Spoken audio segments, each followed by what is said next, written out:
আসসালামু আলাইকুম। আজকে আমি আপনাদেরকে দেখাবো মাদার ফুল দিয়ে কীভাবে কী খাবেন। তো আমি এখন মাদার ফুল নিয়ে নিয়েছি। মাদার ফুলটাকে ভালোভাবে ধুয়ে নিয়েছি। এরপর যে মাদার ফুলের সাদা অংশটা আছে সেটা কিন্তু কেটে নিয়েছি। এরপরে এই মাদার ফুলটাকে ভালোভাবে কুচি, কুচি করে কেটে নেব। এখন আমি মাদার ফুলটার সাথে যা খাবো, তো আমি এখানে নিয়ে নিয়েছি কিন্তু তেঁতুল, মরিচের গুঁড়া আর লবণ। এখন এটাকে ভালোভাবে কচলে, কচলে মেখে নিয়েছি।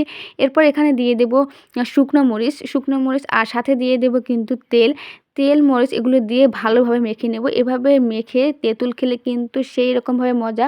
আপনি এটাকে কিন্তু ভালোভাবে মাখবেন। যত বেশি ভালো মাখবেন তত কিন্তু খেতে ভালো লাগবে।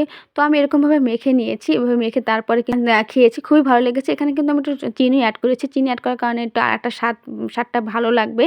এরপর কিন্তু আর কিছুটা আমি রেখে দিয়েছি। এর ভিতরে আমি টমেটো দিয়ে ভালোভাবে মেখে তারপর খেয়েছি। এইভাবে যে টমেটো খেতে কী যে মজা! আপনি না খেলে বুঝবেন। এরকমভাবে কিন্তু আপনি টমেটোর বদলে শসা দিয়েও খেতে পারবেন। সেরকমভাবে টেস্ট লাগবে। ভিডিওটি ভালো লাগলে লাইক, কমেন্ট করে পাশে